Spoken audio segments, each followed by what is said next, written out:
So, here it looks like there should be an anti-gravity elevator, but it's locked down. I'll need you to connect to the data stream again. I'm really sorry, 1K. I know it's a risk, but I think it'll be worth it.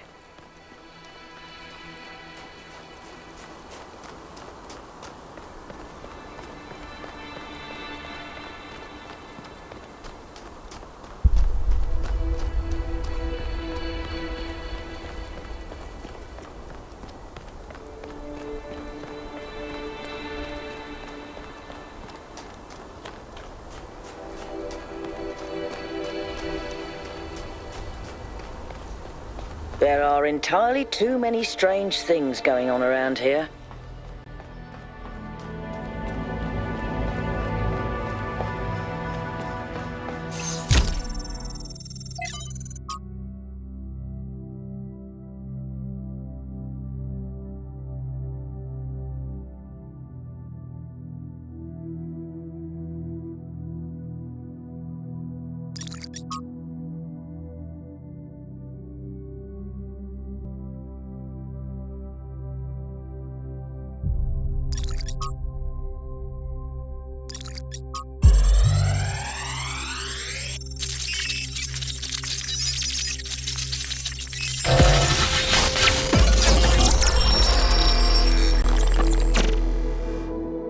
It's over.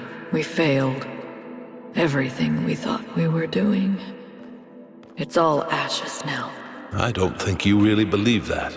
She's gone, Cornelius. She's gone because I failed her. She's gone because the machine that I built killed her. She was perfect. And now, she's nothing. I know you don't want to hear this. I know you want her to be perfect, to be blameless. But you didn't kill her, Athena. She killed herself.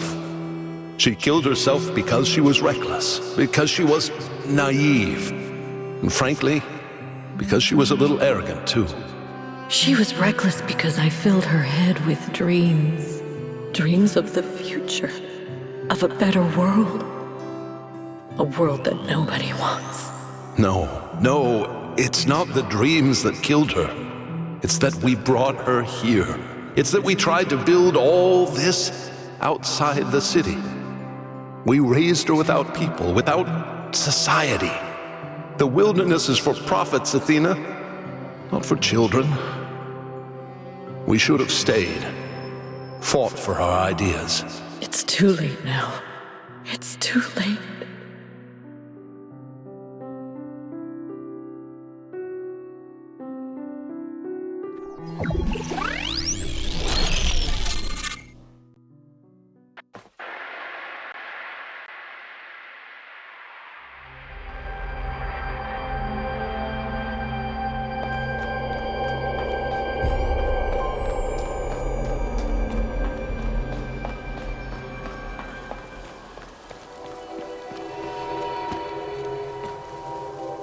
They lost their daughter.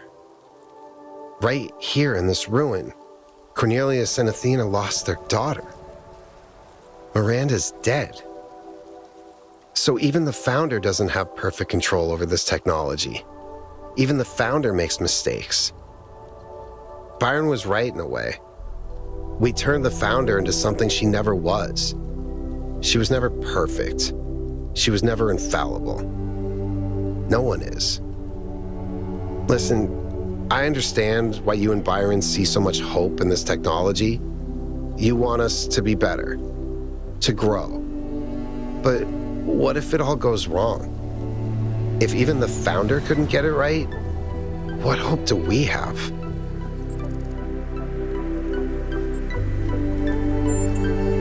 I'm glad you see the risks too. And I agree, we can't just run away from this. But once we get Byron out, we should think about finding a way of turning the whole thing off. Let this place be a tomb for Miranda, and not the rest of us too.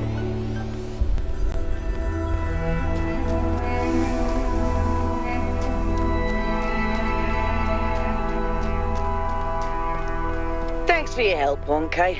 The elevator should be working now.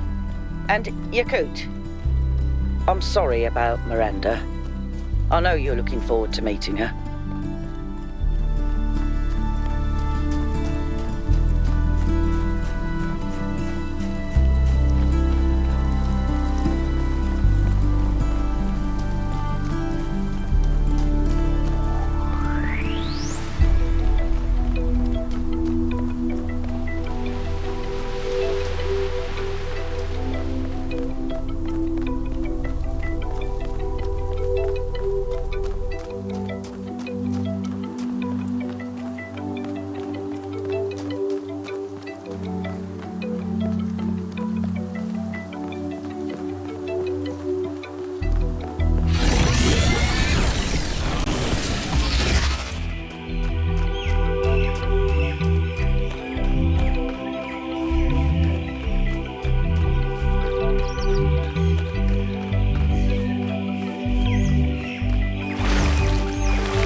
Have you seen Miranda's design for a transport system that would connect all the labs to the machine? It's amazing, isn't it? I think she's really excited about showing this place to people one day. She also kept asking me about what kind of monuments we could build, to really transform the landscape, show the possibilities. But her capsules only fit one person. It's just the first iteration. Give her some time. She'll figure it out. Remember how many mistakes we made in the beginning, even with all the blueprints we had? But that's not my point. It just worries me that she lacks context. Her imagination is incredible, but it's still limited by what she hasn't experienced. Would it have been better if she'd been raised in New Jerusalem? If her mind was limited by self-hate and decay? If all she could imagine was sitting around ignoring the universe in favor of self-righteous solipsism? No, but I don't know. Sorry. You're not wrong. We can't stay hidden forever.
This one seems to be corrupted.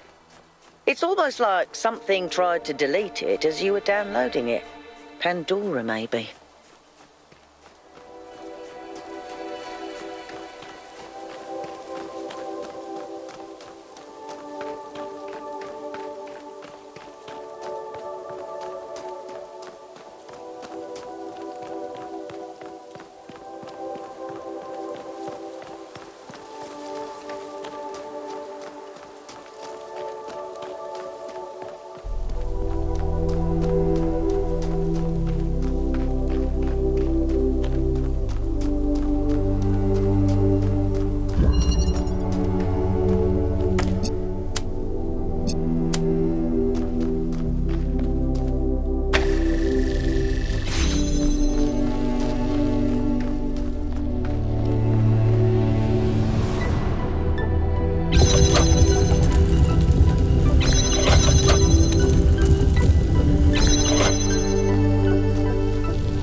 like sand.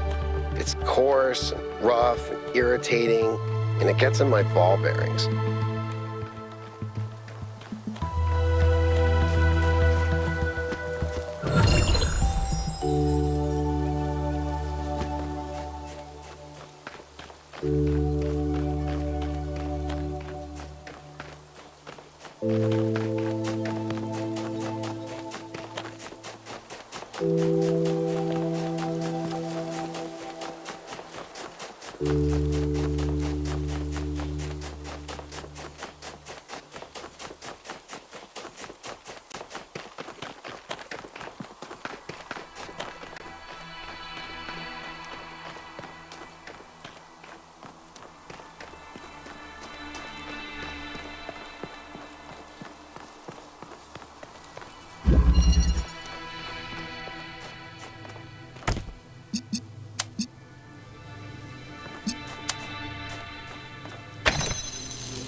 She's remarkable, isn't she?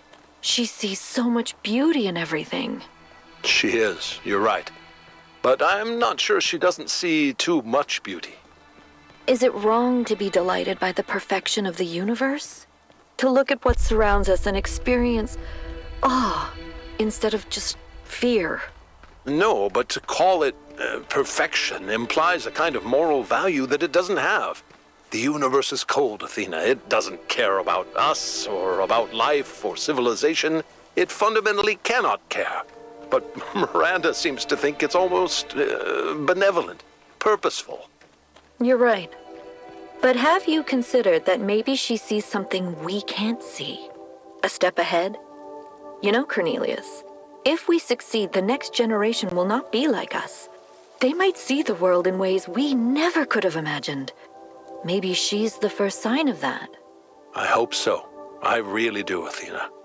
You know that I love her, and I am perpetually amazed that this being we created that came solely from our minds is so profoundly different and unique. That does strike me as a kind of miracle. But it's also a huge responsibility, and I worry about our choices. We have of late been told much about what the citizen owes the city. Loyalty, obedience, gratitude. And I will not argue with those who say that without some loyalty to a greater good, a man is little more than a savage. And I will even say that these days there are more savages amongst us than amongst the barbarians, who we call savages out of ignorance and arrogance. But there is another question that we are rarely encouraged to ask. What does the city owe the citizen? What must it offer to earn loyalty, obedience, and gratitude? And if, as we have said, a city is a kind of machine, should a machine that does not fulfill its purpose perhaps be repaired or replaced? Yes. From examining the data, I think it simply came down to not taking enough precautions. Clearly, protocols existed that would prevent such accidents, but she didn't apply them. That's the technical answer. If you're looking for something more philosophical, I think it's easy to mistake insight for revelation. She thought she was meant to discover something, as if there was some force guiding her, and so she discounted the outcomes that didn't match her expectations.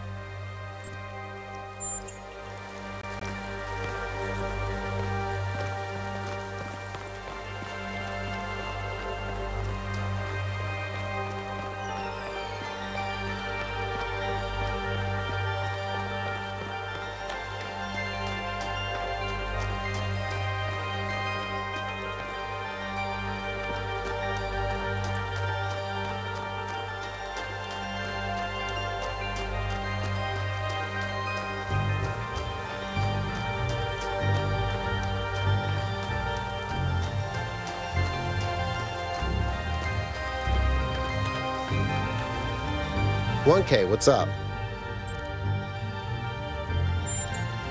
"I don't know. Still feeling a bit shaken by Miranda's death."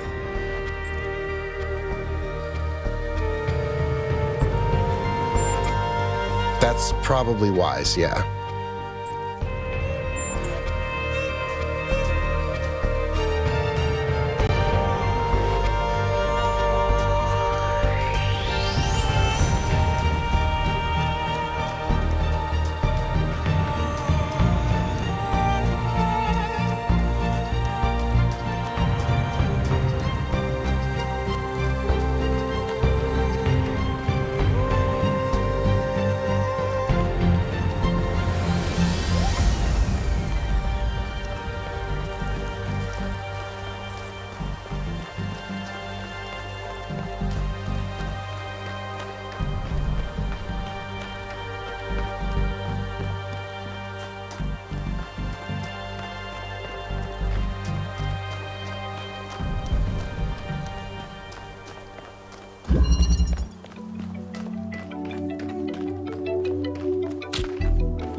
1K.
There is no tool that is not also a weapon, and no human that would not wield it as one.